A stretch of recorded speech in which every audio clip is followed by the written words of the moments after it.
sí tengo que hacer, yo sí tengo que hacer algunas observaciones respecto de los trabajos que recibí en esta primera fase. Esta primera fase fue una fase introductoria, fue una fase que nos permitió conocernos, interactuar. Por favor, es importante que entremos y miremos las guías.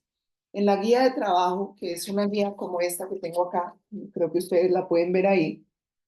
En esta guía de trabajo están específicamente todo paso a paso lo que ustedes tienen que entregar. Ustedes tenían que entregar, por ejemplo, unos diagramas de flujo respecto de los principios de la contratación estatal.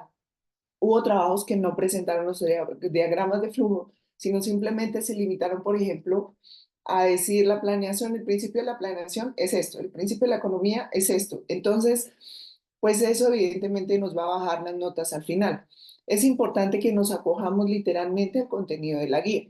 La guía decía, usted debe participar de manera activa en los foros, debe hacer aportes críticos, aportes personales. Hubo personas, por ejemplo, y les pido excusas porque estoy saliendo de una faringitis terrible y la voz pues no es la adecuada, pero bueno, aquí estamos haciendo nuestro mejor esfuerzo.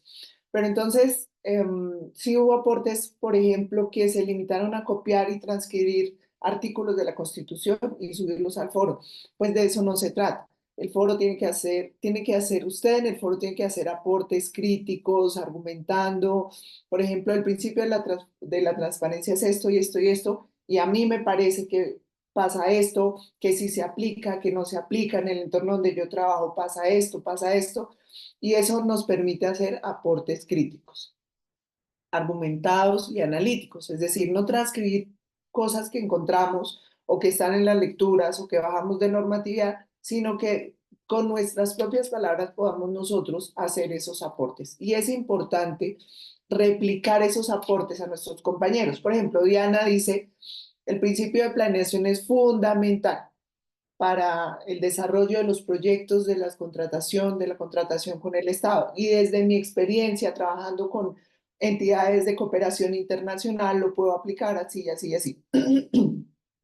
No es un aporte que el siguiente compañero le diga, Diana, interesantísimo tu aporte, felicitaciones, qué chévere, me gusta tu trabajo. No, eso no es. O importante este aporte, no, sino a partir de eso, retroalimentar esa idea, de decir, además de la planeación en esos organismos de cooperación internacional, es importante la transparencia, que nos permitan participar de manera equitativa, transparente, pública en los diferentes procesos de contratación del Estado. Entonces, esos foros los vamos retroalimentando y eso hace que al final, como en el trabajo que viene, que es ya de tipo colaborativo, nosotros tengamos unas bases de todo lo que se ha debatido en el foro para poder concluir en nuestro trabajo, en el trabajo que hay que entregar. Bien, entonces, pues eso respecto de, perdón, respecto de revisar un poco más las guías y la forma como deben entregarse los trabajos. Por ejemplo, decía usted debe aportar conclusiones y conclusiones hicimos una que decía, por ejemplo, es importante conocer los principios en la contratación estatal y eso no es una conclusión. Una conclusión es, por ejemplo, en mi entorno, considero que el principio de la igualdad en la participación no se da porque hoy hay muchos contratos que están favoreciendo a determinados contratistas, es decir, algo, un aporte nuevo que salga de usted al conocimiento. Marta, Muy buenas noches, profe Sandra, un gusto saludarla. Mi nombre es Marta Tarifa, sí. soy de la UDR Leticia, soy docente de la UNAT también, pero de la Escuela de Ciencias de la Educación. Y le quería comentar que mi grupo, el número 8, tiene la imagen, pero no da la opción de responder. Entonces, por ende, no se ha podido participar en el foro porque no da la opción de responder. Muchas gracias. Listo, yo mañana mismo me pongo en contacto con soporte técnico en la universidad y, o sea, tú no puedes responder al foro, a la invitación del foro que yo abrí, No, ¿sí? señora, no da la opción de responder, solo aparecen los dos videos que usted tiene, pero no da la opción de responder para empezar a hacer el trabajo colaborativo. Listo. Esos pequeños detalles que yo no puedo solucionar como docente, pero con mucho gusto voy a transmitir a la parte de soporte técnico de la universidad. Y yo te conozco, Marta, pues no de vista, pero sí te conozco por tus aportes, porque hemos interactuado varias veces en el foro. Creo que también ya leíste la retroalimentación de tu trabajo, ¿cierto? Ahorita, profe, estaba mirando, pero no sé si es que es falla de la plataforma, todavía no la he visto, pero Porque yo te contesté hace como 2 días que me daba gusto leer trabajos como el tuyo. Te felicité. Entonces, dale una mirada a la parte de evaluación. ¿Listo? bueno, muy amable, profe, muchísimas gracias. Le Bueno, agradezco que usted también es muy buena docente, eso es lo que necesitamos nosotros en la UNAD, docentes que puedan orientarnos, porque realmente yo no soy abogada, yo soy licenciada en inglés y especialista en pedagogía, pero me gusta mucho lo que es la parte política, entonces por eso estoy haciendo la maestría. Muchas gracias.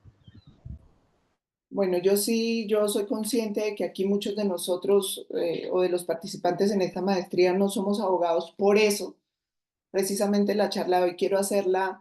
Yo llevo 22 años de experiencia en docencia y me parece que a veces los abogados hablamos como si todos entendieran el término jurídico y todos habláramos el mismo idioma. Entonces voy a tratar de ser lo más sencilla, lo más clara posible, precisamente porque sé que aquí hay personas que son abogados y hay personas que no son abogados. Entonces, pues nos toca empezar desde lo básico. Y estos 3 encuentros que vamos a tener, pues van a ir subiendo el nivel, por eso la importancia que estemos hoy aquí mirando desde lo básico los conceptos fundamentales para ya llegar poco a poco a conceptos más avanzados. Cuenten conmigo en el desarrollo de este proceso, dudas, inquietudes en el foro, en el correo electrónico o en el chat por Teams. Bueno, y no siendo más otra cosa importante que tienen que tener en cuenta para las futuras entregas es eh, que la participación deben tomar fotos de las participaciones en el foro y subirlos como un anexo de su trabajo. Deben tener en cuenta las normas APA, además, que ahí hay un formato, un modelo para que ustedes hagan su trabajo sobre ese modelo, pero además deben subir fotos de los aportes que hacen. Y supremamente importante tener en cuenta lo siguiente que yo les dije en cada retroalimentación de cada trabajo que les hice. Y es el tema de que si el foro se cierra el 30 y es un lunes, por ejemplo, pues yo no voy a contestar los foros que encuentre, los aportes que encuentre el domingo a las 11 de la noche o el sábado a las 11 de la noche.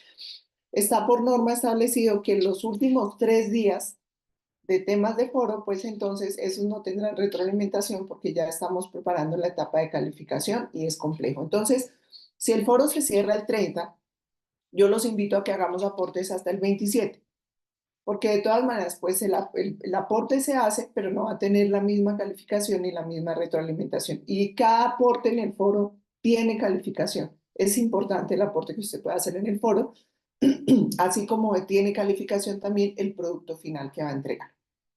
Bien, entonces empecemos con nuestra charla de hoy, que básicamente va a ser una forma de evolución normativa. ¿Cuáles son las normas que han regulado el tema del contrato estatal, las generalidades del contrato estatal, la jurisdicción y la solución de conflictos?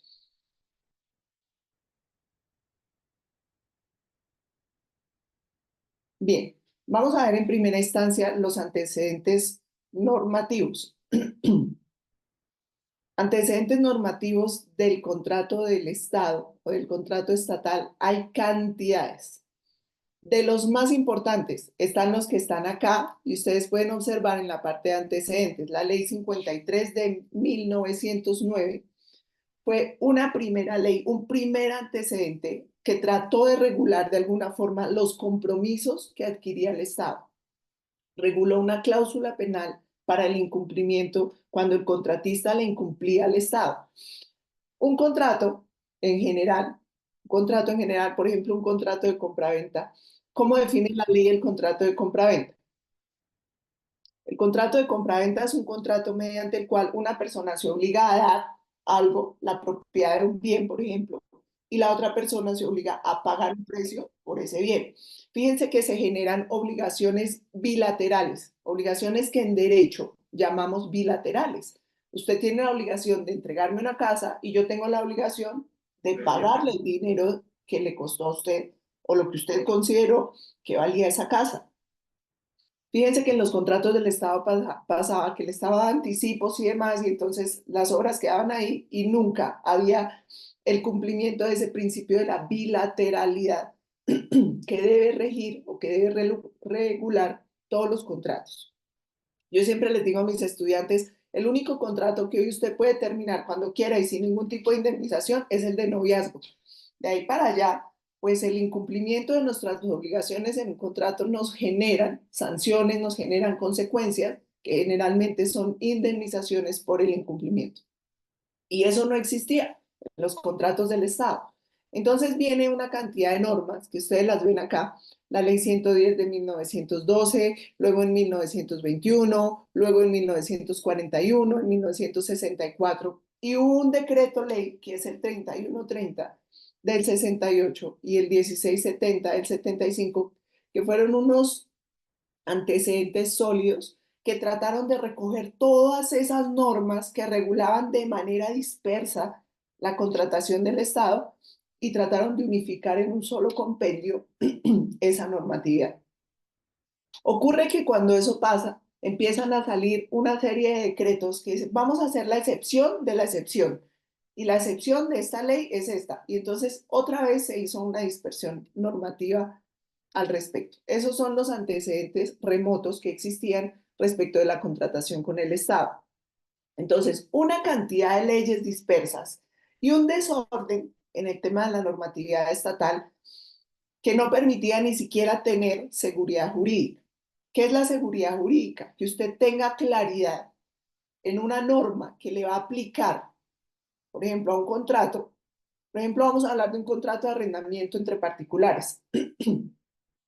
¿Usted qué seguridad jurídica tiene ese contrato? Pues la ley civil, si el contrato es civil, o la ley comercial, si el contrato es comercial. Pero si usted va a contratar, por ejemplo, con el Estado, en ese Estado, antes de la ley 80, pues había una cantidad de normas dispersas que usted no sabía en últimas a qué acogerse. Y eso genera que haya inseguridad jurídica. Y cuando en un Estado, queridos estudiantes y colegas, cuando en un Estado hay inseguridad jurídica, difícilmente hay inversión. Díganme, ¿qué persona, cooperativa, multinacional, extranjera, va a venir a contratar con un Estado en donde no se sabe qué pueda pasar con un contrato porque no hay claridad respecto de las normas aplicables o de los procesos aplicables dentro de ese contrato? Entonces, viene los antecedentes más próximos a esta ley, que es la Constitución Política de Colombia, que establece una cantidad de principios que regulan al Estado colombiano y además de esos principios determina los fines del Estado. Y a partir de esos principios, por ejemplo, Colombia es un Estado social de derecho, dice la Constitución. Y a ese principio de que Colombia es un Estado social de derecho deben acogerse todas las leyes, de ahí para abajo todas las leyes. Yo fui incisiva en el tema de decirles, por ejemplo, en los cuadros que tienen que hacer ustedes, digan el principio de planeación, lo encontramos en tal parte y referenciado con tal artículo de la Constitución o en la Ley 80, porque eso va creando en nosotros la posibilidad de tener un bagaje normativo.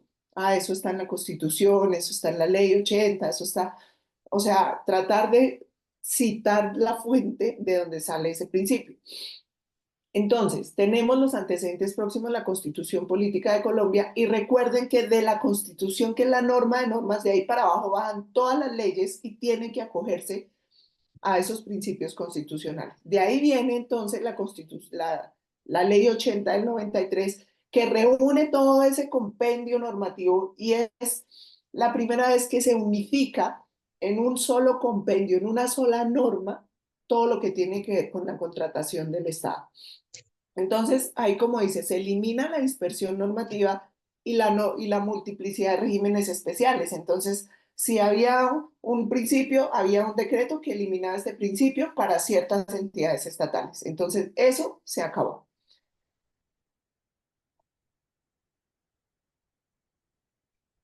¿Cuáles son esos principios constitucionales y fines del Estado que son aplicables al tema de la contratación pública?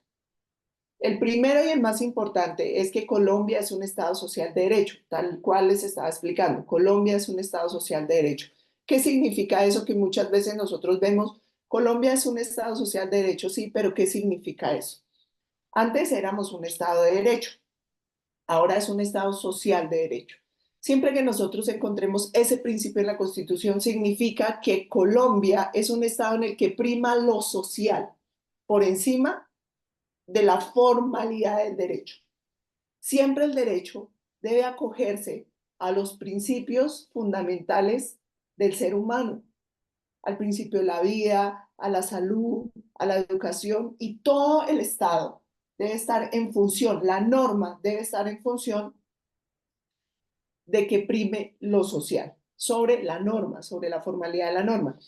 Yo no sé si ustedes han escuchado, por ejemplo, de pronto si aquí hay algún colega que es laboralista o en general, cualquiera de los asistentes hoy, cuando nosotros decimos, es que hay unos contratos, a mí, a una persona, o a mí, me hacían un contrato en el que me contrataban de enero a marzo, luego de marzo a julio, de julio a septiembre, así contratos consecutivos disfrazados para mm, romper la verdad de lo que pasa detrás de un contrato. Eso en derecho laboral ocurre mucho. Disfrazamos con OPS, por ejemplo, con órdenes de prestación de servicios, un contrato que tiene todos los elementos de un contrato, que es que cumpla un horario, que preste personalmente el servicio y que reciba un salario por eso. Y entonces eso lo disfrazamos como una OPS y se reciben honorarios y eso lo que hace es vulnerar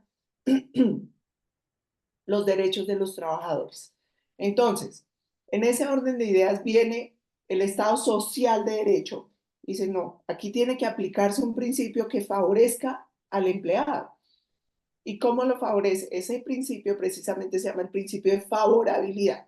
Y ese principio lo que busca es que prime lo social, lo humano, por encima de las formas del derecho. Es decir, en lo laboral estamos disfrazando un contrato que cumple todas las funciones de contrato, porque se recibe un salario, se cumple un horario y se reciben órdenes de un empleador y se desarrolla el trabajo de manera personal y lo estamos disfrazando. Es una orden de prestación de servicios, usted recibe unos honorarios y entonces no es salario y entonces le quitan ya los derechos que le generan el salario, como las prestaciones, las cesantías, etc.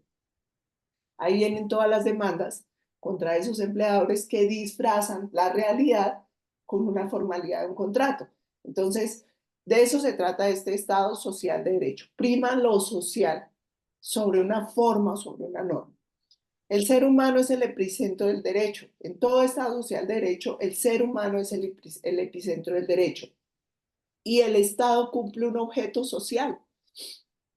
El Estado está para desarrollar un objeto social. Y doctora, ¿qué tienen que ver estos principios? ¿Qué tienen que ver estos principios con la contratación? Pues que cada uno de estos objetivos tiene que estar ligados a la contratación. Si Colombia es un Estado social de derecho, donde prima lo social, pues hay que construir una escuela, unos colegios, en los sitios apartados, y ahí viene la contratación que tiene que obedecer al Estado social de derecho. Otro tema importante de los principios constitucionales es la concepción democrática del poder y la sumisión del poder al derecho. Antes, recuerden que esto viene desde las épocas por allá de la monarquía, en que había una frase muy famosa que decía un rey, el Estado soy yo, el Estado soy yo. Entonces, estaba el Estado y estaba la ley sometida a lo que dijera el poder, el rey. En este caso, estos principios surgen con la Revolución Francesa y decimos que el poder, las autoridades, desde el presidente para abajo, todos estamos sometidos a la Constitución y a las leyes, es decir, a lo que diga la Constitución y la ley. Otro principio importante que tiene que ver con los contratos estatales es la igualdad y la prevalencia del interés general sobre el particular. Yo les quiero pedir el favor, si se nos acaba la reunión, que volvamos a conectarnos en este mismo link, por favor. Bien, la igualdad. esa igualdad que tiene que ver con los contratos estatales, pues tiene todo que ver para que nosotros podamos participar en igualdad de condiciones frente a otros contratistas en todos los procesos de contratación pública. Es importante este principio y debe respetarse ese principio. Colombia es una república unitaria, es diferente a un estado federado. Es un estado federado como Estados Unidos, que tiene el estado de California con su gobernador, el estado de San Francisco con su gobernador, etcétera, etcétera. Nosotros tenemos la forma república unitaria, pero sí es descentralizado. ¿Qué es descentralizado? Descentralizado es que entrega, transfiere ciertas funciones, delega ciertas funciones para que la desarrollen otras entidades territoriales.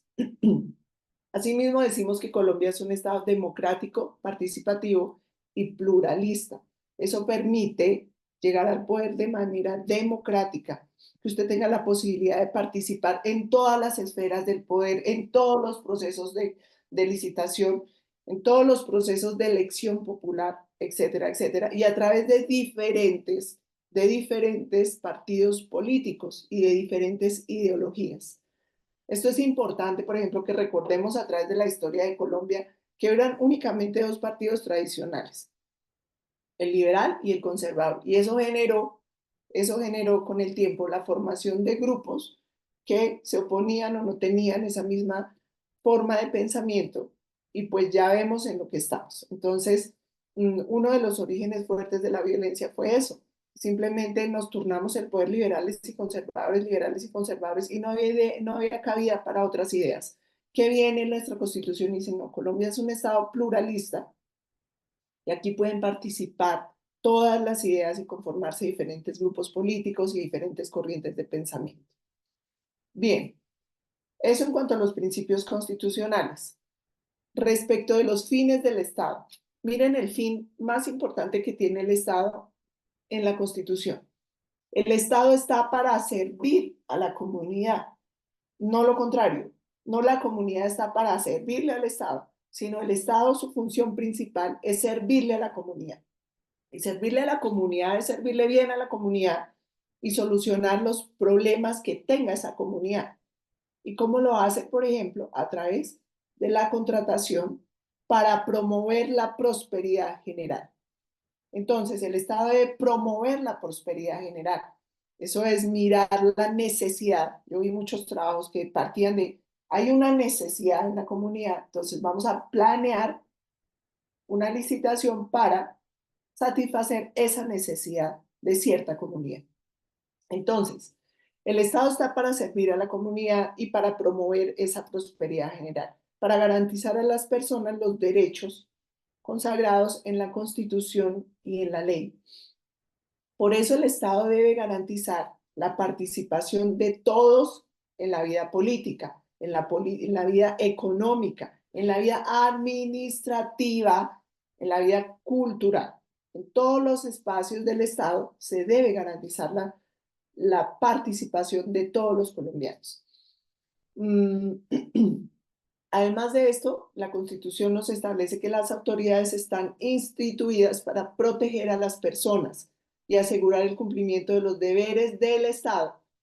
Y en este caso, los deberes del Estado, pues el Estado no puede cumplir con todo, por eso delega en particulares la ejecución de ciertas obras, la ejecución de ciertos proyectos, la prestación de ciertos servicios, y ahí es cuando tiene el Estado el deber de vigilar y controlar el actual de los particulares que prestan servicios públicos. Y eso en cumplimiento de este fin del Estado, que es asegurar el cumplimiento de los deberes del Estado. Por ejemplo, el tema de servicios públicos debe garantizarlos el Estado, porque es un derecho fundamental y no puede ser interrumpido. Pero entonces, ¿qué hace? Delega en particulares la prestación de esos servicios con el fin de qué? De asegurar el cumplimiento y garantizar a las personas que tengan acceso a los servicios públicos. ¿Hasta ahí vamos bien? Sí, profe, muy Algo que claro. me diga que usted está bien, que está entendiendo, que Sí, vamos señor.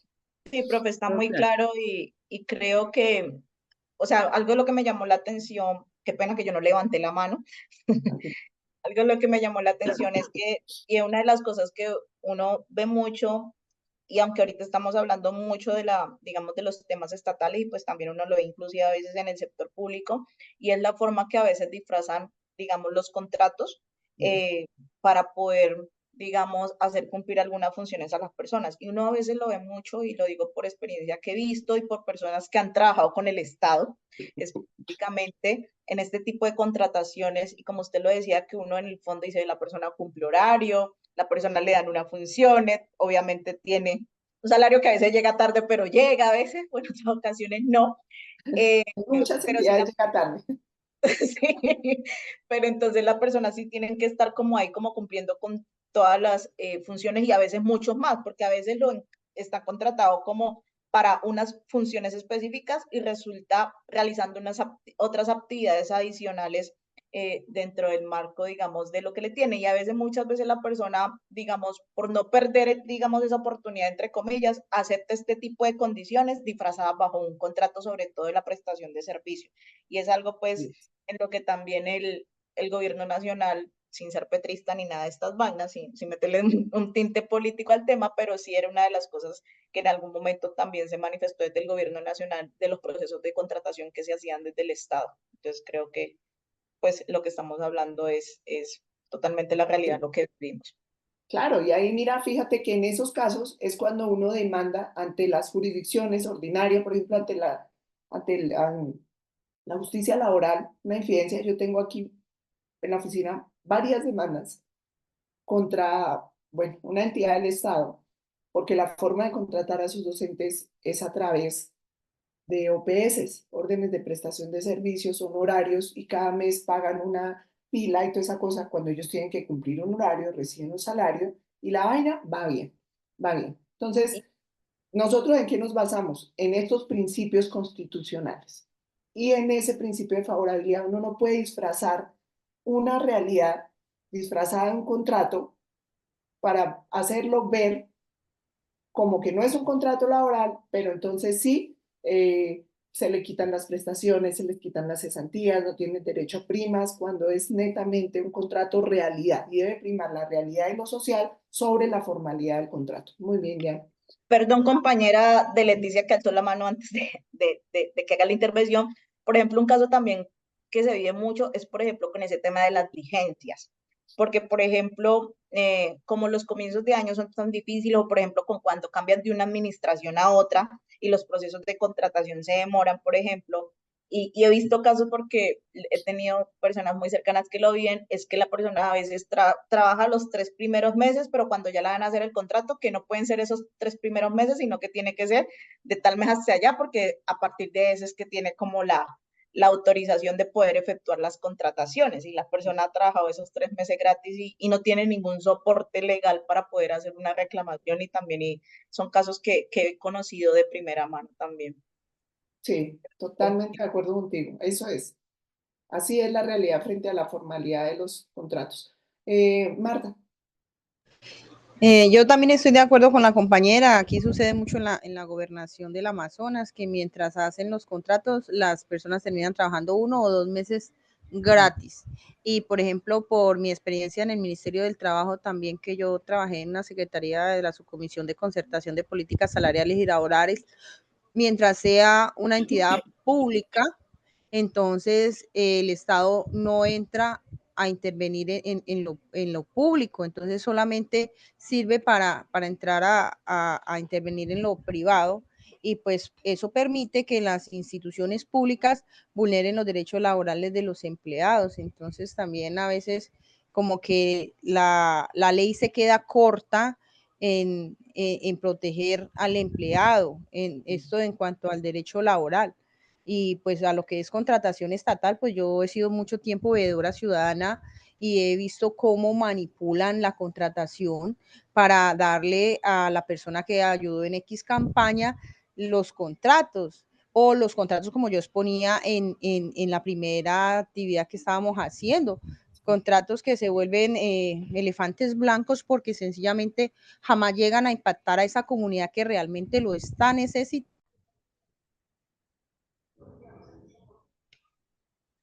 Bueno, continuemos. Estaba hablándonos Martica de sus experiencias. Yo he visto Sí, profe. aportes, yo he visto mucho de tus aportes. Yo cuando leo tus aportes digo, ella está conectada con el tema de contratación estatal y me gustan mucho tus aportes en los foros porque eres muy crítica.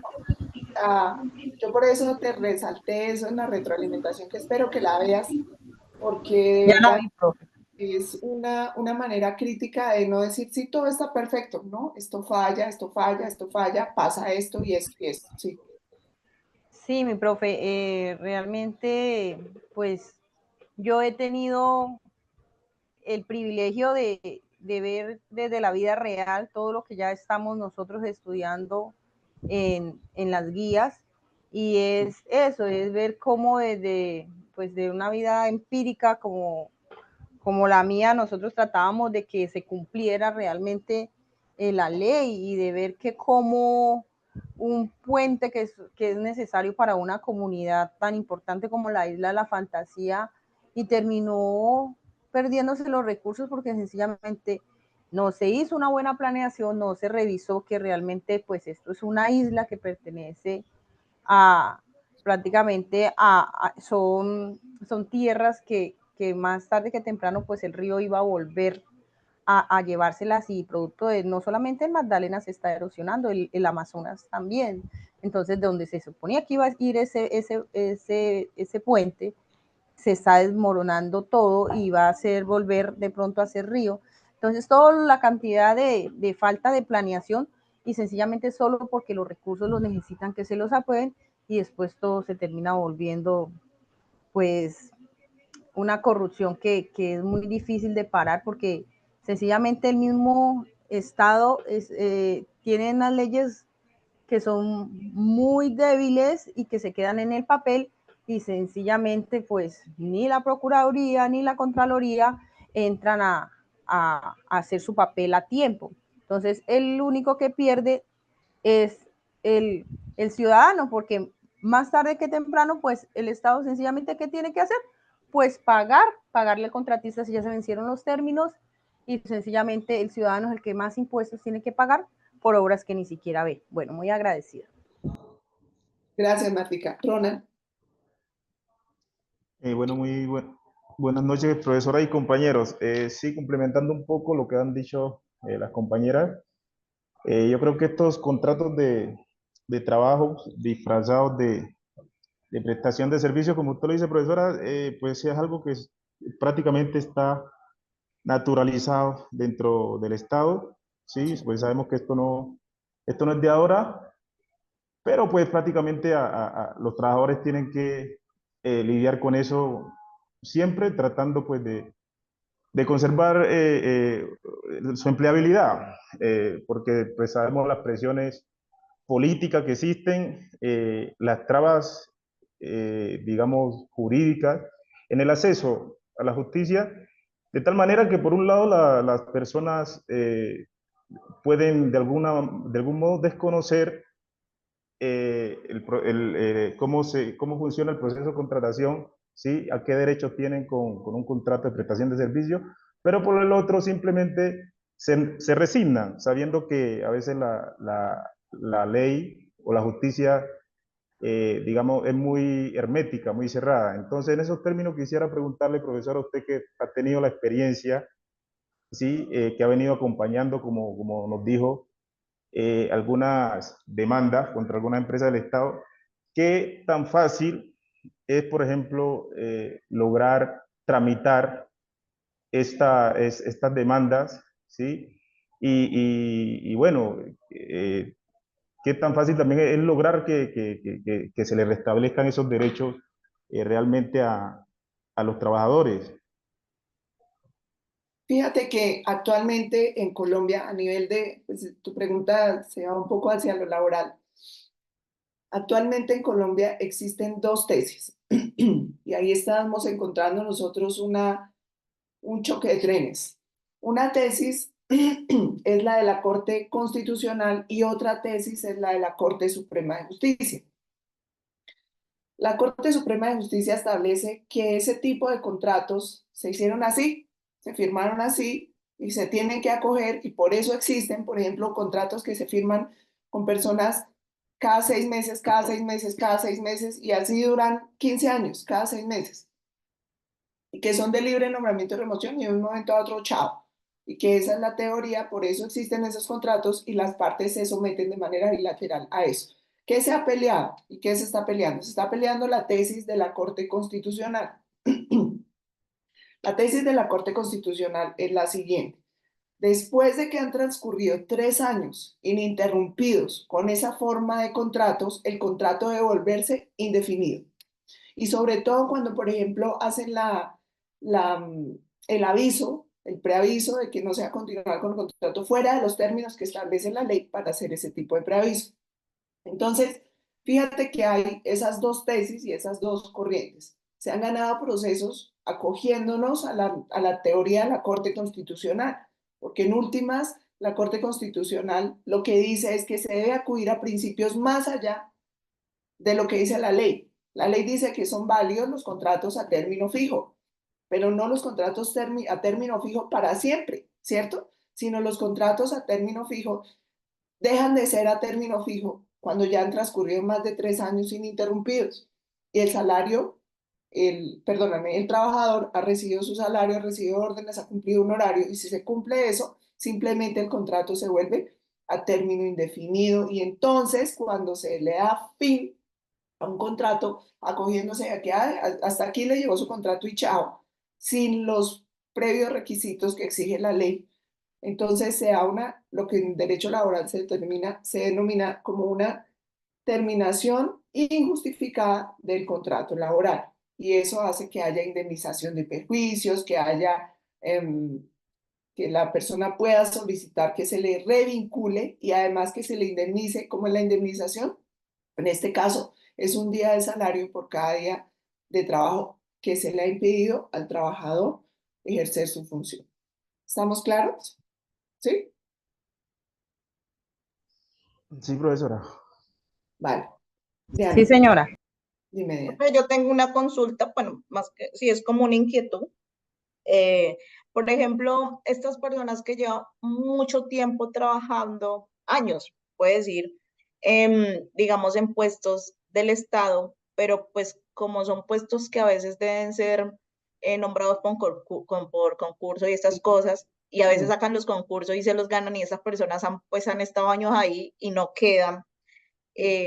Prácticamente, digamos que esos años que trabajaron ahí son como perdidos. O sea, ¿qué pasa con esas personas y en esos casos, qué pueden hacer? Fíjate que en ese caso ya es diferente, porque es que el Estado precisamente tiene una serie de cláusulas que se llaman exorbitantes y que hoy se llaman excepcionales, y que le permite hacer eso acogiéndose a que las personas venían cumpliendo un encargo, vivían en provisionalidad mientras se hacía el concurso para nombrar en propiedad, y esas cláusulas sí las tiene el Estado. Eso no ocurre entre particulares. ¿Mm? Por ejemplo, lo que yo les decía al principio, a título de broma, hoy el único contrato que podemos terminar sin justa causa es el de noviazgo. De ahí para allá, pues hay que responder. Nosotros nos acogemos mucho a nivel particular, porque yo me dedico mucho al tema de familia, sucesiones, derecho privado, contractual, etcétera, etcétera, divorcios, liquidación de sociedad conyugal, a todo ese tema, pero también manejamos temas, por ejemplo, de derecho laboral administrativo y de derecho administrativo. En este caso, Diana, sí, lamentablemente existen esas cláusulas que le permiten un manejo diferente a los contratos estatales precisamente por esas potestades que tienen. Lo que no ocurre cuando Pepito contrata a Juana y son contratos laborales disfrazados, porque ahí sí nos acogemos nosotros a la tesis de la Corte Constitucional, pero sí significan años de pelea. O sea, lo que tú me preguntabas hace un rato, creo que fue Ronald, tal vez sí fue Ronald, qué facilidad hay. La facilidad no es tanta, pero sí podemos obtener buenos resultados cuando las demandas se encaminan de manera correcta y acogernos a las tesis de la Corte Constitucional más que de la Corte Suprema de Justicia. Gracias, profe. Con gusto, Anita. Listo. Entonces continuemos con el tema de los contratos estatales. Los contratos estatales venían siendo una multiplicidad de contratos, como les decía. Entonces, el Estado tenía la posibilidad de hacer contratos privados contratos privados estatales, contratos estatales, contratos de derecho público. Entonces, contratos de contratos de contratos, dependiendo qué le convenía. Hoy en día, la ley 80 nos unifica en un solo contrato el contrato del Estado. Es decir, ya no existen esos contratos de derecho privado celebrados por el Estado. Esa vaina ya no existe. Hoy en día, los contratos estatales son aquellos en los cuales una parte del contrato es una entidad estatal, sin importar la regulación a la cual sean sometidos. Por ejemplo, ¿eso a qué se refiere? Resulta que el Estado necesita un arrendamiento de unas instalaciones para las comisarías de familia. Entonces, esos contratos que estaban regulados por el derecho comercial o por el derecho civil, por tener la característica de ser un contrato de arrendamiento, eran contratos privados del Estado. Hoy en día, esos contratos privados del Estado dejaron de existir. Hoy existe la contratación estatal, sin importar la regulación a la cual sean sometidos. Entonces, por ejemplo, cuando el contrato se refiere a la prestación de servicios públicos, no va a tener una regulación especial y particular, porque son particulares los que prestan el servicio público, sino que simplemente con que una de las partes sea una entidad estatal, se denomina contrato del Estado. Esta es la nueva denominación que se le da a través de la Ley 80 a todos los contratos del Estado. Entonces ya se dejó esa excepción de la excepción y que como esto es particular y se podía manejar diferente y se podía sacar más plata de una parte de la otra y hacer óbice del principio de transparencia. Esta ley lo que busca es que en un solo contrato se regule la generalidad de contratos. No importa el objeto, no importa el objeto. Aunque una sola de las partes sea el Estado, el contrato es estatal. Esta ley también logra establecer un régimen jurídico único al que se van a someter todos los contratos y todos los contratos de la administración pública. Simplemente que una de las partes sea entidad estatal, listo. Se regula todo el régimen a través de esto. Por ejemplo, cuando hablábamos antes de esta ley, se hablaba de un contrato de arrendamiento, entonces teníamos que ir de repente a la Cámara de Comercio a solucionar los conflictos porque era un contrato de arrendamiento de local comercial, por ejemplo. Hoy en día no es así. Esto también no solo se unificó en un solo contrato, sino que se unificó en un solo régimen común y jurídico y jurisdiccional para trabajar toda la solución de conflictos, la interpretación de las cláusulas, etcétera, etcétera.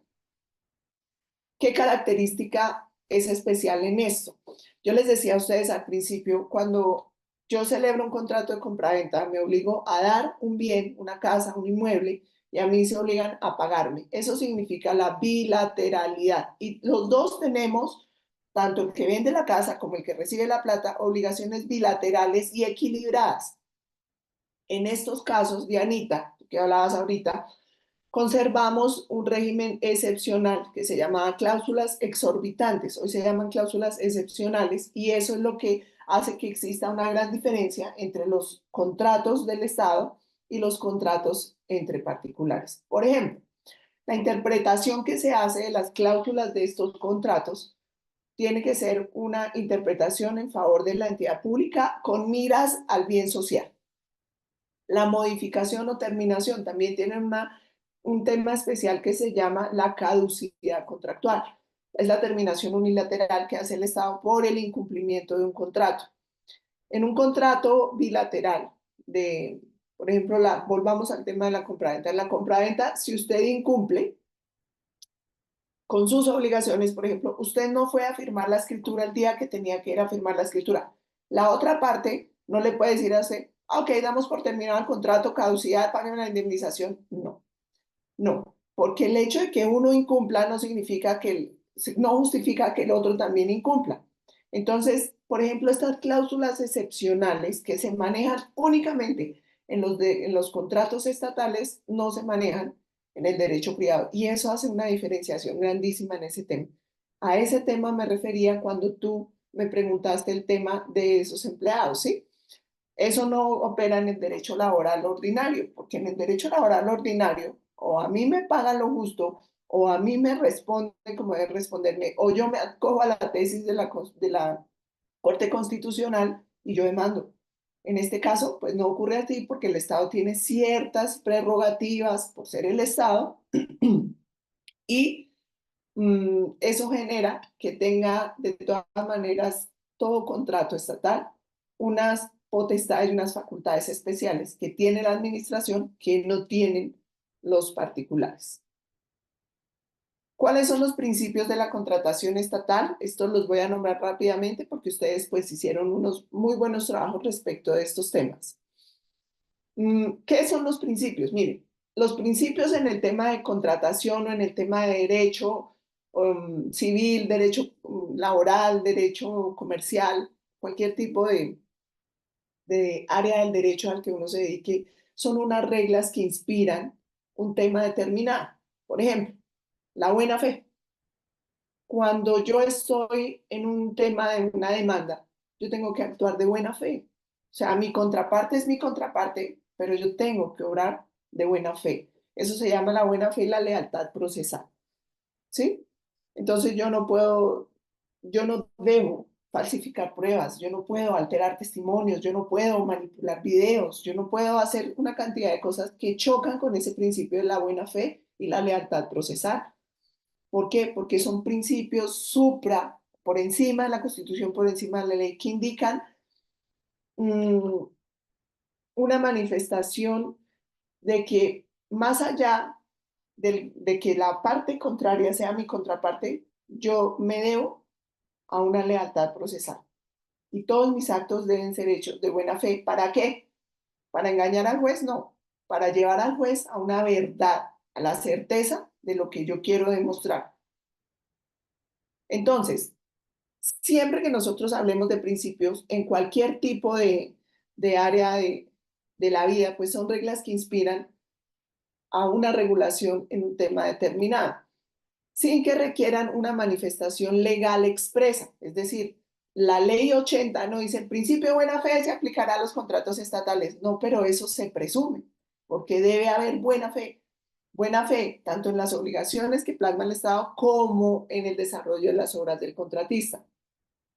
Por eso dicen, no se necesita que los principios estén expresos en una legislación para que se les dé aplicación. ¿Y en dónde se les da aplicación? Al interpretar un contrato o al interpretar las cláusulas de un contrato. Los principios reguladores de la función administrativa, es decir, toda persona que cumpla funciones administrativas debe acogerse a lo que está regulado en el artículo 209 de la Constitución Política. ¿Qué nos dice la Constitución Política? Que toda persona que cumpla funciones administrativas debe regular todo su actuar en los principios de igualdad, en los principios de moralidad, en los principios de eficacia, en el principio de economía, en el principio de celeridad, en el principio de imparcialidad y en el principio de publicidad. Con base en esos principios que estableció la norma de normas, recuerden que desde el principio les dije, de la Constitución se deben derivar las demás normas. Con base en estos principios que la Constitución determinó que eran los que debían cumplir todos los funcionarios que tengan obligaciones administrativas, igualdad, moralidad, eficacia, economía, celeridad y parcialidad. Bajo esta luz, bajo estos principios grandes, emana entonces la Ley 80 del 93. La Ley 80 del 93 específicamente nos regula 3 principios. Sin embargo, hay otros principios que se derivan a partir del desarrollo más adelante de la ley. Esos 3 principios que nos regula la ley de manera taxativa son transparencia, economía y responsabilidad. Esto fue lo que ustedes desarrollaron más o menos en su primera fase. Este principio de transparencia, ¿qué busca? Pues atacar la corrupción. Muchos de ustedes lo hicieron en sus trabajos específicamente, dijeron atacar la corrupción, pero hoy en día ocurre esto y esto y esto y esto. Entonces, ese principio busca que la actuación del funcionario público sea transparente, sea correcta, sea leal, sea de buena fe, sea pública. El principio de economía, pues toda la actividad contractual se debe desarrollar con celeridad y eficacia. De ahí, por ejemplo, que se desarrollen cosas como lo que más adelante vamos a ver que se denomina el silencio administrativo positivo. Entonces, tenemos el principio de la economía. Uno no debe hacer esperar a una persona por una petición 4, 5, 6, 7, 8 meses, sino que deben las actuaciones del Estado ser eficaces y se deben contestar y se deben atender con celeridad. Y el principio de la responsabilidad, es fundamental. Yo he sido una crítica del tema de la función pública porque me he dedicado mucho al tema privado, al litigio y a la educación, pero sí es bien curioso que yo no conozco un alcalde de un municipio que haya estado ahí que no tenga una cantidad de investigaciones, un gobernador de un municipio, de un departamento, perdón, que haya estado como gobernador y no tenga una cantidad de investigaciones. Entonces, ¿eso por qué pasa? Porque todas las personas que intervienen en la actividad contractual del Estado sufren las consecuencias del incumplimiento y entonces le buscamos el incumplimiento por aquí y cantidades de demandas contra funcionarios públicos por el incumplimiento. La responsabilidad de los funcionarios públicos es doble, porque no es solo cumplir con la obligación que establece la ley, sino también tienen responsabilidad por omitir cosas que debieron hacer.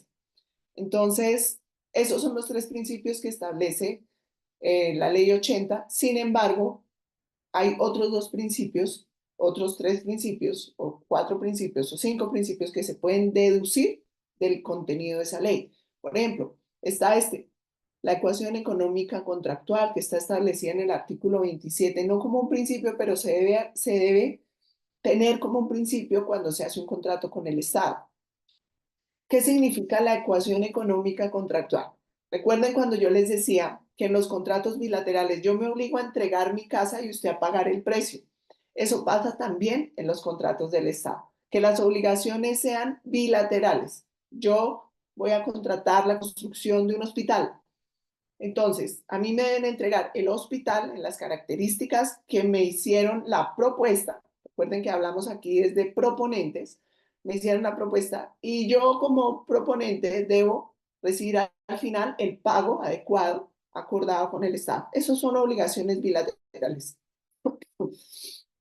Pero este principio de la ecuación económica contractual también tiene que ver con algo que en derecho privado se denomina la conmutatividad. ¿Qué es la conmutatividad hablando de la ecuación económica contractual? No es solamente, y yo lo quiero explicar porque sé que aquí no todos somos abogados. Entonces, ¿cómo lo voy a explicar? Usted vende una casa de 500 millones de pesos, su casa vale 500 millones de pesos y la persona que se la compra se la paga en 200. Su casa valía 500, se la pagaron en 200. Eso comúnmente en derecho se llama lesión enorme. Cuando usted vende un bien y se lo pagan por debajo de la mitad de lo que usted consideraba que era ese bien, del valor de ese bien. Cuando eso pasa en los contratos, se pierde ese principio. ¿Cuál principio? El de la conmutatividad. Entonces, lo mismo pasa en la contratación estatal. Todo contrato estatal bilateral debe ser conmutativo. Es decir, usted tiene una obligación conmigo y yo tengo una obligación con usted, pero esas obligaciones deben ser equivalentes. Debe haber equivalencia entre las prestaciones de cada uno de los obligados dentro de un contrato. Otro principio importante es la interpretación de las reglas contractuales dentro de los contratos del Estado. ¿Cómo se hace la interpretación de las reglas contractuales? Pues ahí es cuando nosotros tenemos esas prerrogativas, o nos tiene mejor el Estado, que esas interpretaciones de las reglas contractuales o de las cláusulas que integran un contrato estatal debe hacerse acogiéndose a los principios de la Constitución política, la ley y los fines del Estado. Siempre. En este caso, por ejemplo, cuando yo les decía una entidad que entregó a un particular la prestación del servicio de salud y resulta que ha fallado la prestación del servicio de salud, ha fallado la prestación del servicio de salud, pues el Estado tiene la obligación, según sus principios y según sus fines, los fines del Estado, de garantizar el derecho a la salud de todas las personas. Entonces, el Estado no tiene que ir a avisarle, mire, por favor, mejore, mire, hagan, sino que puede terminar el contrato de manera unilateral y empezar él a prestar el servicio, porque su deber constitucional es garantizar que todas las personas del territorio colombiano tengan el acceso a la salud, cosa que no pasa en los contratos entre particulares. También tenemos la buena fe, la igualdad y el equilibrio entre las prestaciones de las obligaciones contractuales del Estado. Aquí tiene que ver algo muy importante, que es el fallo blanco de un tribunal en Francia que estableció, de ahí en adelante se dio un cambio total respecto de los contratos con la administración. A quien le interese ese documento por pura cultura general, que es el nacimiento de los principios que deben regular todos los actos de los funcionarios públicos, me escribe y yo con muchísimo gusto le envío el documento. De ese fallo blanco salió que el principio del interés público sobre el interés particular, la continuidad de los servicios públicos. Esto era lo que yo les hablaba hace un momento respecto de que a mí no me están prestando el servicio de salud, yo intervengo y asumo como Estado, porque mi deber es garantizar la salud de los colombianos. El tema de las prerrogativas del Estado, como esas cláusulas de las que les hablaba hace un rato, y también el tema de la vigilancia, control y dirección del Estado de esos contratos. Fíjense que entre particulares no existe vigilancia, control y dirección de una de las partes frente a la otra, sino que esto se da simplemente porque son principios que se aplican en la contratación estatal y en favorecimiento del Estado, porque se presume que en todos esos contratos debe primar el interés general, y al firmar un contrato el Estado debe estar cumpliendo las funciones de la prosperidad general que vimos al principio. Aquí vienen unas modificaciones importantes en el tema de la jurisdicción. ¿Qué significa que la Ley 80 y la Ley 1437 de 2011, con otros decretos reglamentarios que vinieron más adelante, nos establezca una sola jurisdicción? ¿Se acuerdan que yo les dije, cuando por ejemplo el Estado firmaba un contrato de arrendamiento, entonces nos íbamos y el Estado quedaba mal, por ejemplo, con el arriendo, pues entonces nosotros íbamos a demandar ante el juez civil el incumplimiento de un contrato del Estado? Cuando viene la Ley 80 y luego la Ley 1137 de 2011, establecen, no, un momentico, es que el Estado no tiene una doble personalidad. El Estado no tiene por qué ir a demandar los contratos, o los particulares que están contratando con el Estado, a demandar los contratos ante un juez civil o ante un juez comercial. Los contratos con el Estado se deben demandar ante la jurisdicción que es especialista en el tema del Estado. Cuando usted tenga ante usted una situación de que hay que demandar al Estado, no piense en la jurisdicción civil, me voy al juez de familia, me voy al juez comercial, me voy al juez civil, me voy al juez administrativo. Entonces, este fue un cambio importante que vino cuando nos dice todos los contratos del Estado, aquí donde les estoy señalando, todos los contratos del Estado están sometidos a una sola jurisdicción.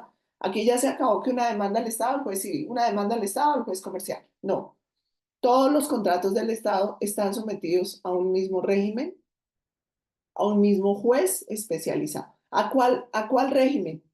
Al Código Contencioso Administrativo y de Procedimiento Administrativo. Tienen una legislación especial y tienen además un juez especial que adelanta todos los procesos que tengan que ver contra el Estado, que es el juez contencioso administrativo en la justicia contencioso administrativa. La solución de conflictos. La solución de conflictos también está sometida a una sola jurisdicción que va a permitir resolver las controversias. ¿A cuál? A la jurisdicción contencioso administrativa. Cuando yo hablo de la jurisdicción contencioso administrativa, pues tenemos que tener en cuenta que es un juez especial que tiene que ver con todos los temas del Estado, demandas contra el Estado. Otra modificación importante es que ahora sí hay unos auténticos contratos administrativos estatales, y usted básicamente tiene que leer la Ley 80 y lo que la ha regulado de ahí en adelante. Ya no tiene que leer toda esa cantidad de leyes y decretos de los que les hablé al principio, sino que se centra en la Ley 80 y la jurisdicción contencioso administrativa. Aquí se eliminan los contratos privados de la administración. ¿Se acuerdan que yo les decía? Es que firmó un contrato para la venta de unos computadores con una entidad privada. Entonces son contratos privados, particulares. No, el Estado es uno solo y no tiene la llamémoslo, la potestad de ser por un lado público y por el otro lado privado. No, el Estado es netamente público. Entonces, son auténticos contratos administrativos estatales y regulados por leyes especiales y por jurisdicción especial. La naturaleza del contrato ya no la va a definir si es un contrato privado, porque es un contrato de arrendamiento, porque es un contrato de compraventa, porque es un contrato de suministro. No, la naturaleza del contrato, tal cual les dije al principio de esta charla, la determina únicamente la calidad de que una de las partes sea una entidad pública. Asimismo, es importante ver qué partes del contrato se someten a la jurisdicción de lo contencioso administrativo. Y aquí les hice un resumencito de todo lo que conoce la jurisdicción contencioso administrativo. Si usted tiene una demanda por contratos, hechos, omisiones u operaciones administrativas, ¿usted a dónde va? Al juez administrativo, a la jurisdicción contencioso administrativo. Si usted tiene que solucionar una controversia que surge de un contrato, de la interpretación de un contrato, por ejemplo, es que la cláusula no quedó clara. Yo entendí que era al final del mes. No, yo entendí que era a mitad de mes. Entonces, esa solución de controversias, de los conflictos que se puedan, que en desarrollo de los contratos puedan surgir, esa solución de controversias va a lo contencioso administrativo. Litigios, todas las demandas originadas en la actividad de los funcionarios públicos a través de las entidades públicas, jurisdicción contenciosa administrativa. Todos los ejecutivos, es diferente que a mí, que yo tenga que demandar, el Estado incumplió un contrato, a que yo tenga que demandar, el Estado me debe una plata resultado de un contrato. Entonces, cuando yo tengo que demandar que el Estado incumplió un contrato, voy a la jurisdicción contenciosa administrativa. Pero, por ejemplo, cuando se ordenó una indemnización en mi favor y en contra del Estado, pues yo ya tengo casi, podríamos asemejarlo con una letra de cambio cuando usted inicia un proceso para cobrar esa plata. Eso es esto, ejecutivos por el cumplimiento de las obligaciones derivadas de un contrato con el Estado. Cuando usted ya tiene una condena contra el Estado, fíjense acá, dice condenas, una condena contra el Estado por una falla en el servicio, por ejemplo, ¿usted a dónde va? A la jurisdicción contenciosa administrativa, el juez administrativo. Todas las conciliaciones que haga usted como contratista con el Estado y el Estado no le paga la plata que le tiene que pagar en la fecha que debe pagar, demanda ejecutiva para que le cumpla con las obligaciones derivadas de esa conciliación. Además, aquí vamos a incluir en esta jurisdicción todas las demandas que tengan que ver con sociedades de economía mixta, con empresas del Estado y con personas privadas o entidades particulares que presten servicios públicos por delegación del Estado. Lo que les decía, por ejemplo, del tema de salud, es que el Estado delegó la prestación de la salud en una EPS y una EPS de carácter privado, pero como es una función del Estado el tema de la salud, pues entonces también vamos a acudir a la jurisdicción contencioso administrativa, específicamente al juez administrativo. ¿Hasta ahí vamos claros? ¿Está claro hasta ahí? Sí, profe, muy claro. Señora. Sí, señora. Bien. ¿Cómo es el tema del perfeccionamiento del contrato? El perfeccionamiento del contrato tiene dos etapas. El contrato del Estado tiene dos etapas. Hay unos requisitos para el perfeccionamiento que yo suelo asemejarlo a una promesa de un contrato y luego ya tiene los requisitos de ejecución, que es un contrato como tal. Fíjense que cuando usted firma una promesa de compraventa, ¿a qué se está obligando? ¿A entregar su casa? No. Usted se está obligando a celebrar un contrato de compraventa más adelante porque lo que está firmando hoy es una promesa. Y las personas generalmente tienden a confundir eso. Van a vender la casa, venga, firmemos una promesa. Entonces, La promesa lo que obliga es a más adelante firmar una compraventa. Mientras que la compraventa ya como tal me obliga a mí a entregar mi casa y a recibir el precio. Son dos momentos diferentes en un contrato de compraventa. En este caso, tenemos dos momentos diferentes para la perfección del contrato estatal. De un lado están los requisitos de perfeccionamiento. El primer paso de esos requisitos de perfeccionamiento empieza con el acuerdo entre el Estado y el contratista respecto del objeto del contrato, qué se va a hacer y cómo se va a pagar. Cuando hay ese acuerdo, que debe ser solemne además, en la clasificación general de los contratos hay unos contratos que se llaman solemnes, que son los que requieren unas solemnidades, unas formalidades, como por ejemplo, no hay contrato de compraventa de un bien inmueble, por ejemplo de una casa, si no está por escritura pública. Porque una de las solemnidades que exige la ley es que sea por escritura pública. Pero un contrato de compraventa de esta botella de agua, pues eso no es solemne, no necesita una escritura, no necesita nada, simplemente el acuerdo.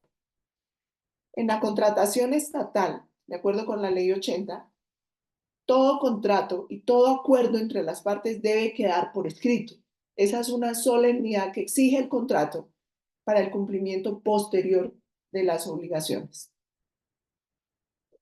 Este acuerdo, que es solemne, es un acto posterior a la adjudicación, porque fíjense que este acuerdo ya implica a las dos partes, tanto al Estado como al contratista, mientras que la adjudicación es un acto unilateral por medio del cual el Estado le entrega, le otorga a un proponente la realización de un contrato posterior.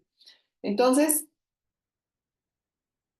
¿qué se genera con estos requisitos de perfeccionamiento? Se genera para cada una de las partes las obligaciones de perfeccionar un contrato posterior, de realizar un contrato posterior, que se va a materializar ya con los requisitos que llamamos requisitos de ejecución. Para que se empiece a ejecutar el contrato debe estar perfeccionado, es decir, debe haber cumplido esta etapa anterior que se llama requisitos de perfeccionamiento.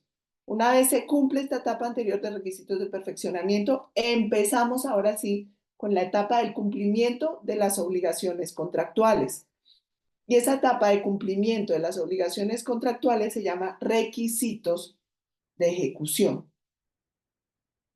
Dentro de los requisitos de ejecución encontramos también que esté aprobada la garantía, que exista la disponibilidad presupuestal.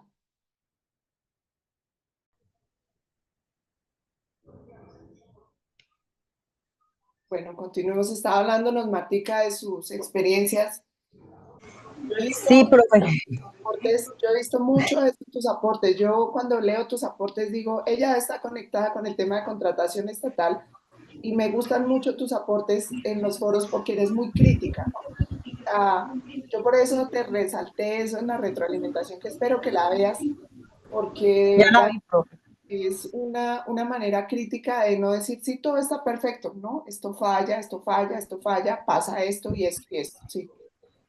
Sí, mi profe, realmente, pues yo he tenido el privilegio de ver desde la vida real todo lo que ya estamos nosotros estudiando en las guías, y es eso, es ver cómo desde pues de una vida empírica como la mía, nosotros tratábamos de que se cumpliera realmente la ley, y de ver que como un puente que es necesario para una comunidad tan importante como la Isla de la Fantasía, y terminó perdiéndose los recursos porque sencillamente no se hizo una buena planeación, no se revisó que realmente pues esto es una isla que pertenece a prácticamente son tierras que más tarde que temprano pues el río iba a volver a llevárselas, y producto de no solamente el Magdalena se está erosionando, el Amazonas también.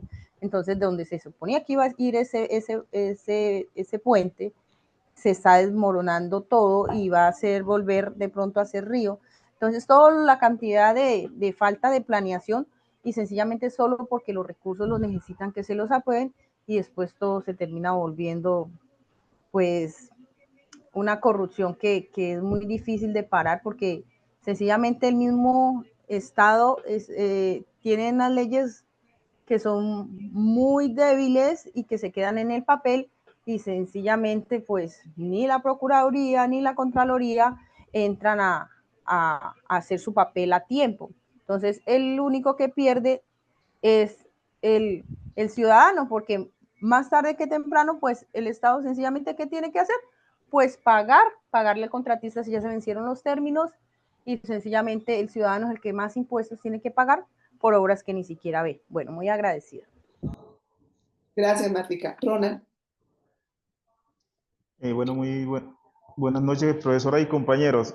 Sí, complementando un poco lo que han dicho las compañeras, yo creo que estos contratos de trabajo disfrazados de prestación de servicio, como usted lo dice, profesora, pues es algo que prácticamente está naturalizado dentro del Estado. Sí, pues sabemos que esto no es de ahora, pero pues prácticamente los trabajadores tienen que lidiar con eso siempre tratando pues de conservar su empleabilidad, porque pues sabemos las presiones políticas que existen, las trabas, digamos, jurídicas en el acceso a la justicia, de tal manera que por un lado las personas pueden de algún modo desconocer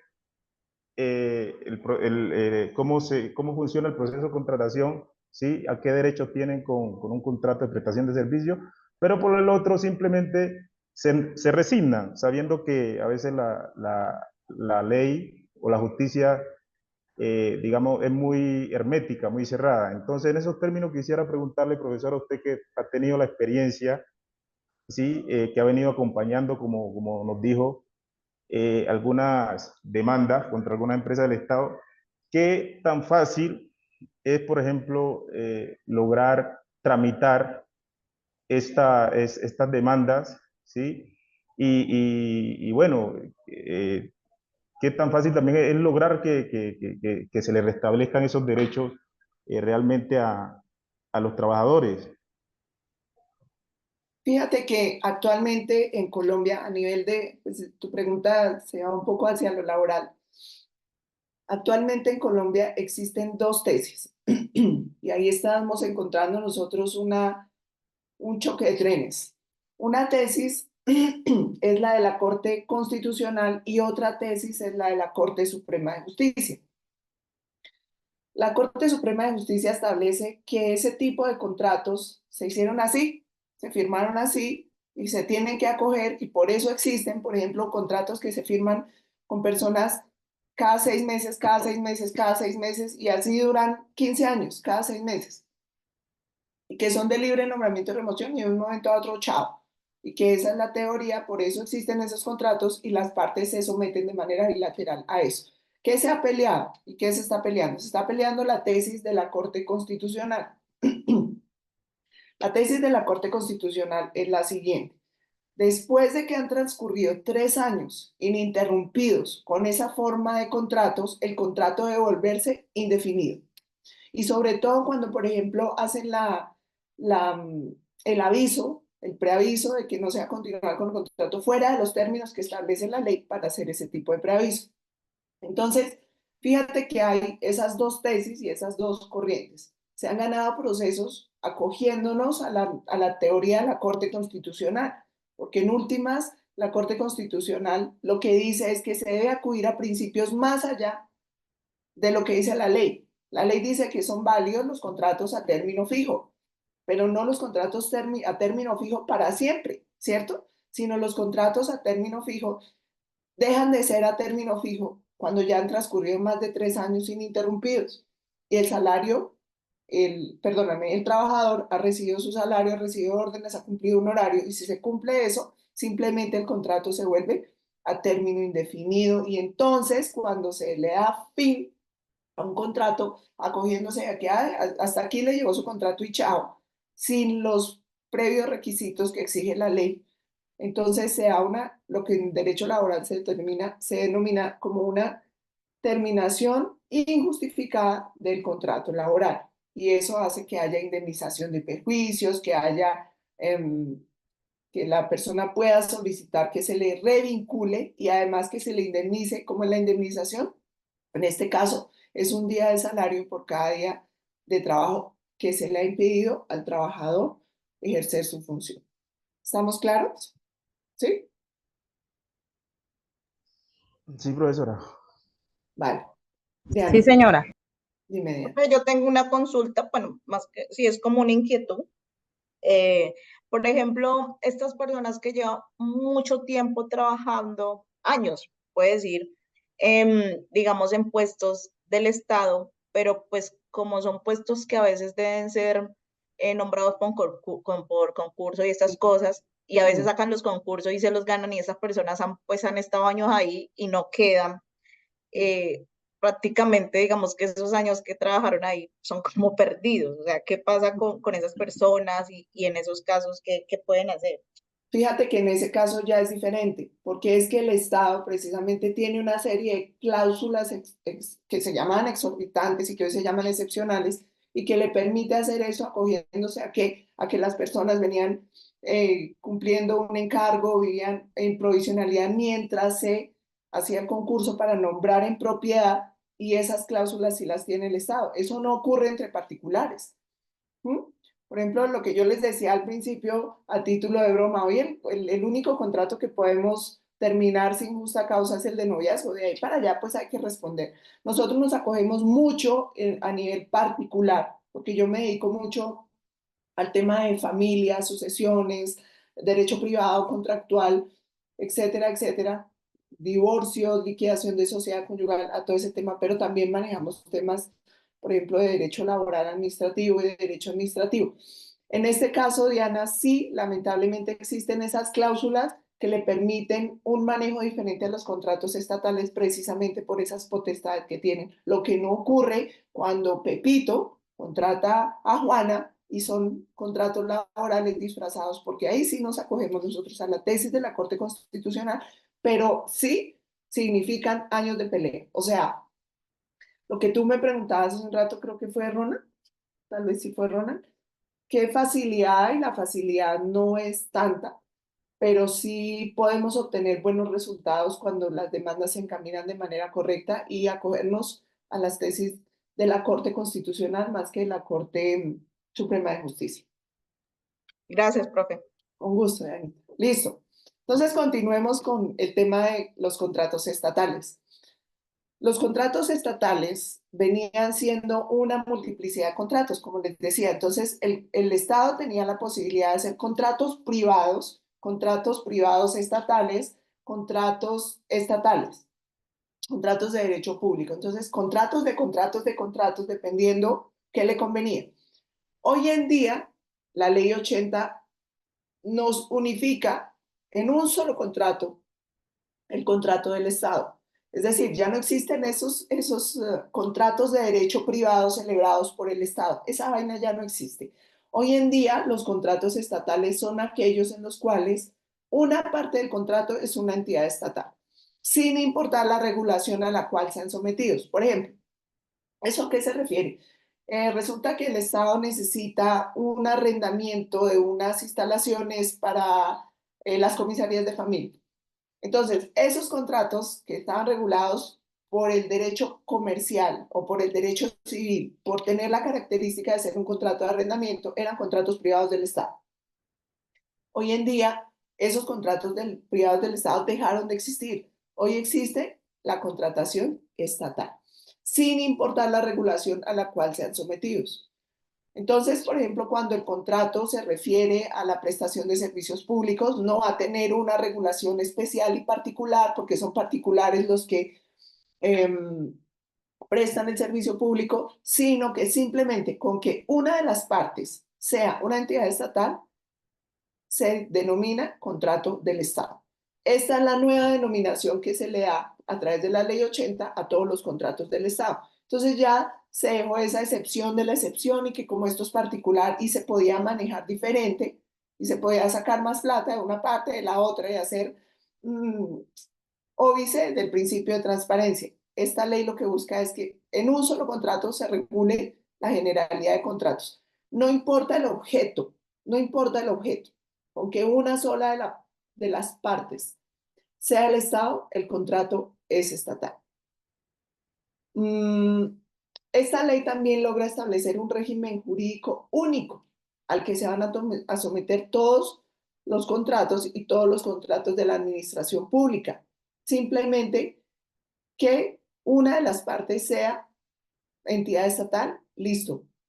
Se regula todo el régimen a través de esto. Por ejemplo, cuando hablábamos antes de esta ley, se hablaba de un contrato de arrendamiento, entonces teníamos que ir de repente a la Cámara de Comercio a solucionar los conflictos porque era un contrato de arrendamiento de local comercial, por ejemplo. Hoy en día no es así.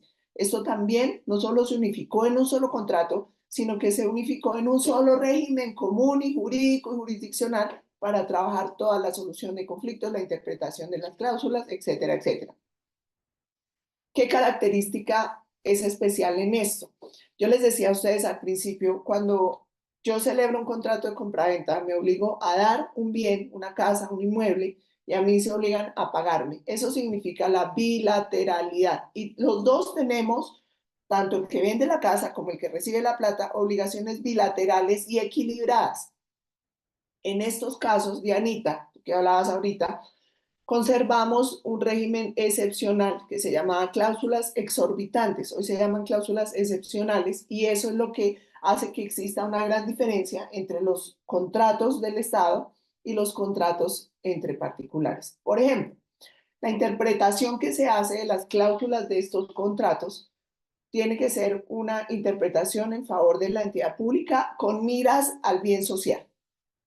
La modificación o terminación también tiene un tema especial que se llama la caducidad contractual. Es la terminación unilateral que hace el Estado por el incumplimiento de un contrato. En un contrato bilateral, por ejemplo, volvamos al tema de la compraventa. En la compraventa, si usted incumple con sus obligaciones, por ejemplo, usted no fue a firmar la escritura el día que tenía que ir a firmar la escritura. La otra parte no le puede decir a usted, ok, damos por terminado el contrato, caducidad, paguen la indemnización. No, no, porque el hecho de que uno incumpla no significa no justifica que el otro también incumpla. Entonces, por ejemplo, estas cláusulas excepcionales que se manejan únicamente en los contratos estatales no se manejan en el derecho privado, y eso hace una diferenciación grandísima en ese tema. A ese tema me refería cuando tú me preguntaste el tema de esos empleados, ¿sí? Eso no opera en el derecho laboral ordinario, porque en el derecho laboral ordinario, o a mí me pagan lo justo, o a mí me responden como debe responderme, o yo me acojo a la tesis de la Corte Constitucional y yo demando. En este caso, pues no ocurre así porque el Estado tiene ciertas prerrogativas por ser el Estado y eso genera que tenga de todas maneras todo contrato estatal unas potestades y unas facultades especiales que tiene la administración que no tienen los particulares. ¿Cuáles son los principios de la contratación estatal? Estos los voy a nombrar rápidamente porque ustedes pues hicieron unos muy buenos trabajos respecto de estos temas. ¿Qué son los principios? Miren, los principios en el tema de contratación o en el tema de derecho civil, derecho laboral, derecho comercial, cualquier tipo de área del derecho al que uno se dedique, son unas reglas que inspiran un tema determinado. Por ejemplo, la buena fe. Cuando yo estoy en un tema de una demanda, yo tengo que actuar de buena fe. O sea, mi contraparte es mi contraparte, pero yo tengo que obrar de buena fe. Eso se llama la buena fe y la lealtad procesal. ¿Sí? Entonces yo no debo falsificar pruebas, yo no puedo alterar testimonios, yo no puedo manipular videos, yo no puedo hacer una cantidad de cosas que chocan con ese principio de la buena fe y la lealtad procesal. ¿Por qué? Porque son principios por encima de la Constitución, por encima de la ley, que indican una manifestación de que más allá de que la parte contraria sea mi contraparte, yo me debo a una lealtad procesal. Y todos mis actos deben ser hechos de buena fe. ¿Para qué? ¿Para engañar al juez? No. Para llevar al juez a una verdad, a la certeza de lo que yo quiero demostrar. Entonces, siempre que nosotros hablemos de principios en cualquier tipo de área de la vida, pues son reglas que inspiran a una regulación en un tema determinado, sin que requieran una manifestación legal expresa. Es decir, la ley 80 no dice el principio de buena fe se aplicará a los contratos estatales. No, pero eso se presume, porque debe haber buena fe. Buena fe, tanto en las obligaciones que plasma el Estado como en el desarrollo de las obras del contratista. Por eso dicen, no se necesita que los principios estén expresos en una legislación para que se les dé aplicación. ¿Y en dónde se les da aplicación? Al interpretar un contrato o al interpretar las cláusulas de un contrato. Los principios reguladores de la función administrativa, es decir, toda persona que cumpla funciones administrativas debe acogerse a lo que está regulado en el artículo 209 de la Constitución Política. ¿Qué nos dice la Constitución Política?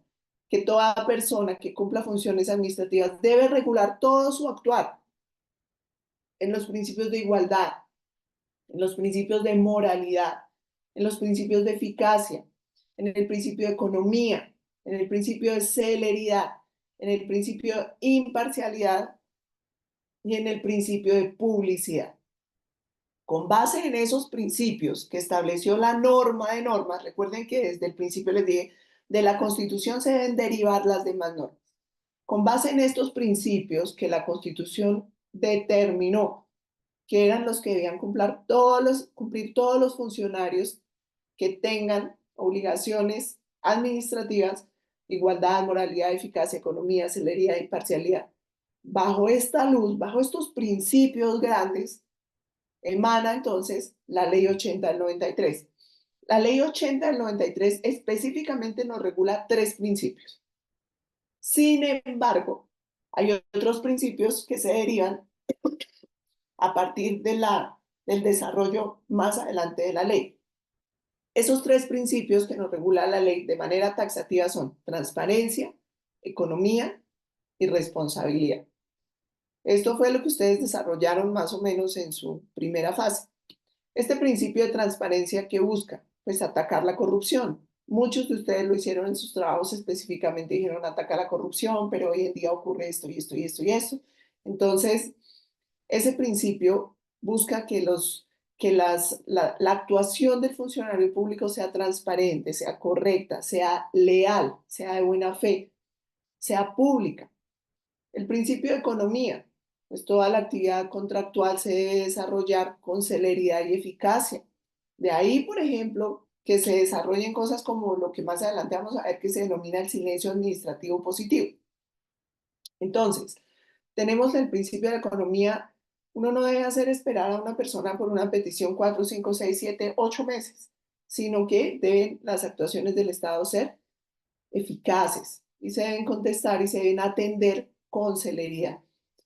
Y el principio de la responsabilidad, este es fundamental. Yo he sido una crítica del tema de la función pública porque me he dedicado mucho al tema privado, al litigio y a la educación, pero sí es bien curioso que yo no conozco un alcalde de un municipio que haya estado ahí que no tenga una cantidad de investigaciones, un gobernador de un municipio, de un departamento, perdón, que haya estado como gobernador y no tenga una cantidad de investigaciones.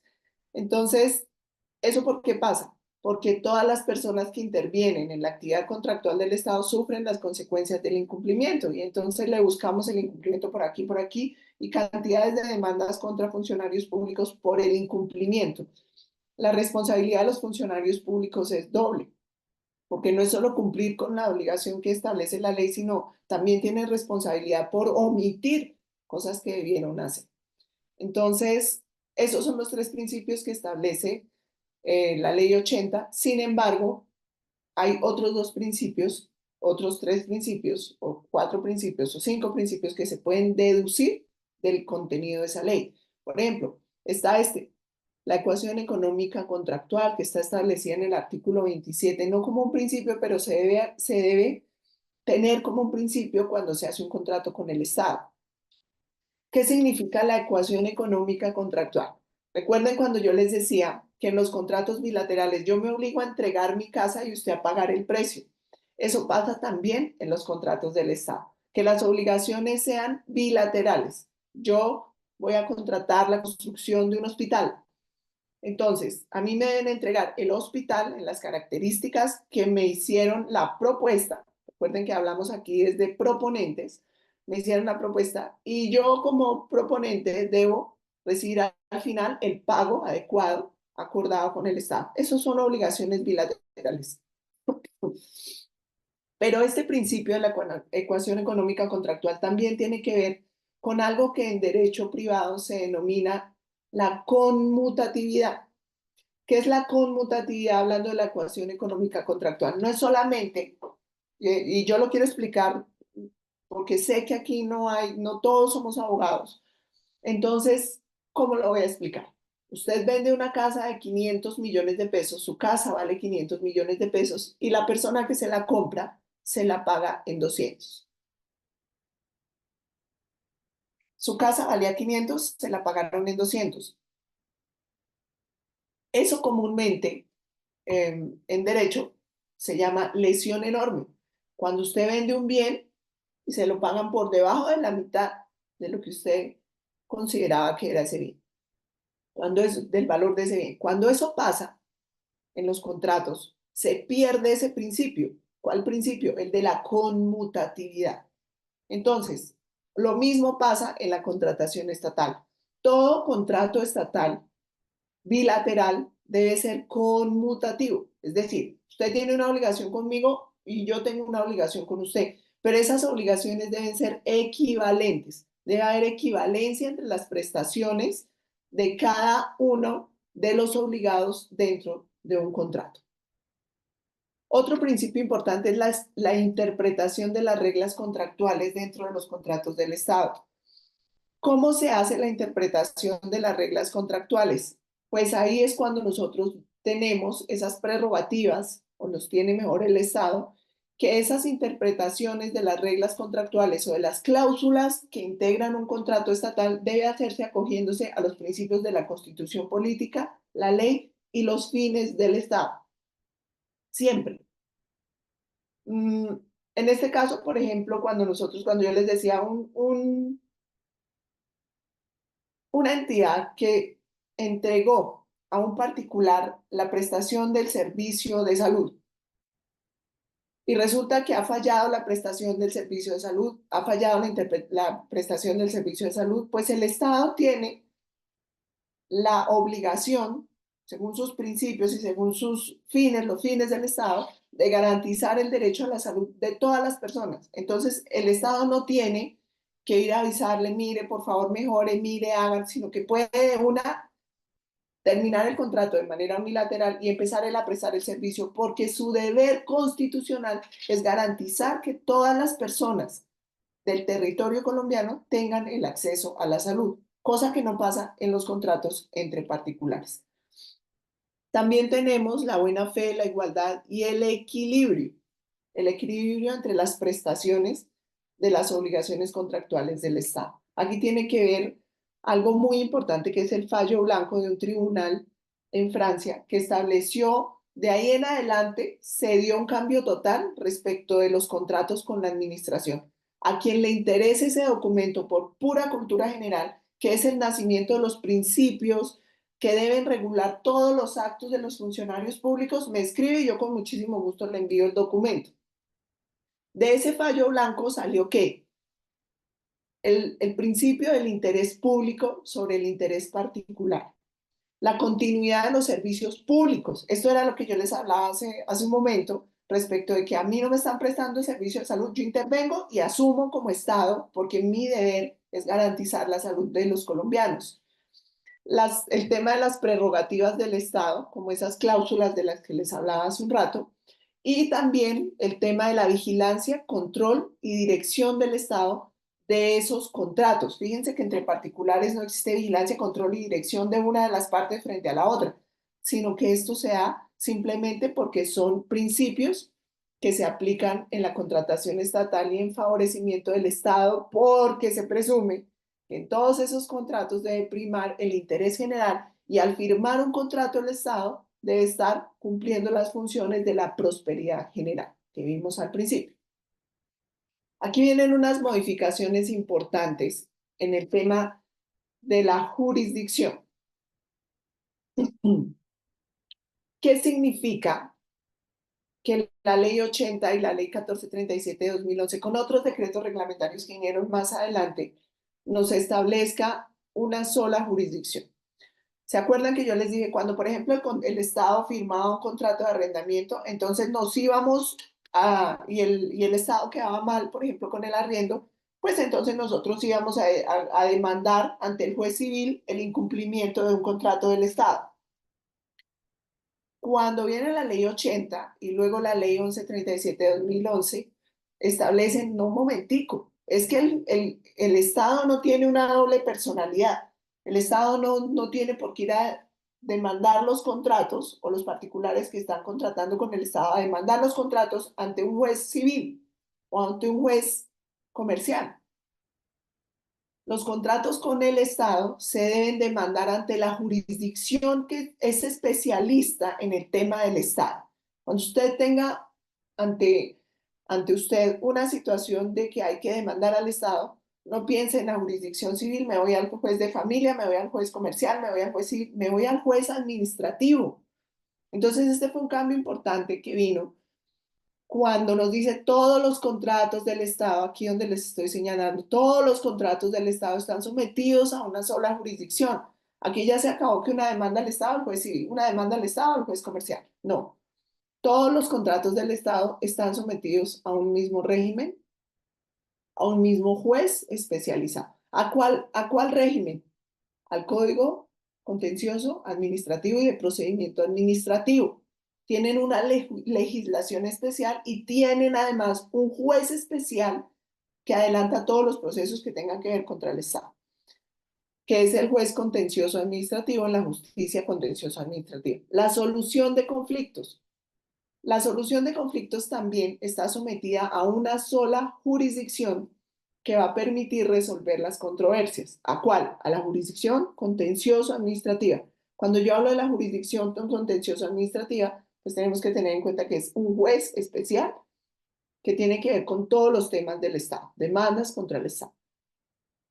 Otra modificación importante es que ahora sí hay unos auténticos contratos administrativos estatales y usted básicamente tiene que leer la Ley 80 y lo que la ha regulado de ahí en adelante. Ya no tiene que leer toda esa cantidad de leyes y decretos de los que les hablé al principio, sino que se centra en la Ley 80 y la jurisdicción contencioso administrativa.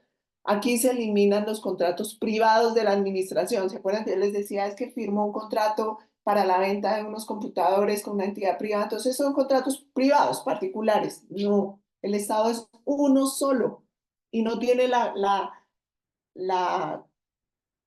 llamémoslo, la potestad de ser por un lado público y por el otro lado privado. No, el Estado es netamente público. Entonces son auténticos contratos administrativos estatales y regulados por leyes especiales y por jurisdicción especial. La naturaleza del contrato ya no la va a definir si es un contrato privado, porque es un contrato de arrendamiento, porque es un contrato de compraventa, porque es un contrato de suministro. No, la naturaleza del contrato, tal cual les dije al principio de esta charla, la determina únicamente la calidad de que una de las partes sea una entidad pública. Asimismo, es importante ver qué partes del contrato se someten a la jurisdicción de lo contencioso administrativo. Y aquí les hice un resumencito de todo lo que conoce la jurisdicción contencioso administrativa.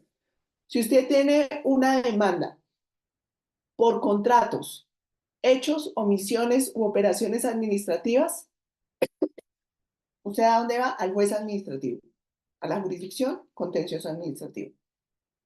Si usted tiene que solucionar una controversia que surge de un contrato, de la interpretación de un contrato, por ejemplo, es que la cláusula no quedó clara. Yo entendí que era al final del mes. No, yo entendí que era a mitad de mes. Entonces, esa solución de controversias, de los conflictos que se puedan, que en desarrollo de los contratos puedan surgir, esa solución de controversias va a lo contencioso administrativo.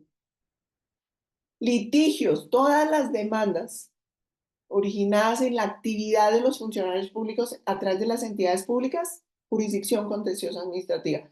Todos los ejecutivos, es diferente que a mí, que yo tenga que demandar, el Estado incumplió un contrato, a que yo tenga que demandar, el Estado me debe una plata resultado de un contrato. Entonces, cuando yo tengo que demandar que el Estado incumplió un contrato, voy a la jurisdicción contenciosa administrativa. Pero, por ejemplo, cuando se ordenó una indemnización en mi favor y en contra del Estado, pues yo ya tengo casi, podríamos asemejarlo con una letra de cambio cuando usted inicia un proceso para cobrar esa plata. Eso es esto, ejecutivos por el cumplimiento de las obligaciones derivadas de un contrato con el Estado. Cuando usted ya tiene una condena contra el Estado, fíjense acá, dice condenas, una condena contra el Estado por una falla en el servicio, por ejemplo, ¿usted a dónde va? A la jurisdicción contenciosa administrativa, el juez administrativo. Todas las conciliaciones que haga usted como contratista con el Estado y el Estado no le paga la plata que le tiene que pagar en la fecha que debe pagar, demanda ejecutiva para que le cumpla con las obligaciones derivadas de esa conciliación. Además, aquí vamos a incluir en esta jurisdicción todas las demandas que tengan que ver con sociedades de economía mixta, con empresas del Estado y con personas privadas o entidades particulares que presten servicios públicos por delegación del Estado. Lo que les decía, por ejemplo, del tema de salud, es que el Estado delegó la prestación de la salud en una EPS y una EPS de carácter privado, pero como es una función del Estado el tema de la salud, pues entonces también vamos a acudir a la jurisdicción contencioso administrativa, específicamente al juez administrativo. ¿Hasta ahí vamos claros? ¿Está claro hasta ahí? Sí, profe, muy claro. Señora.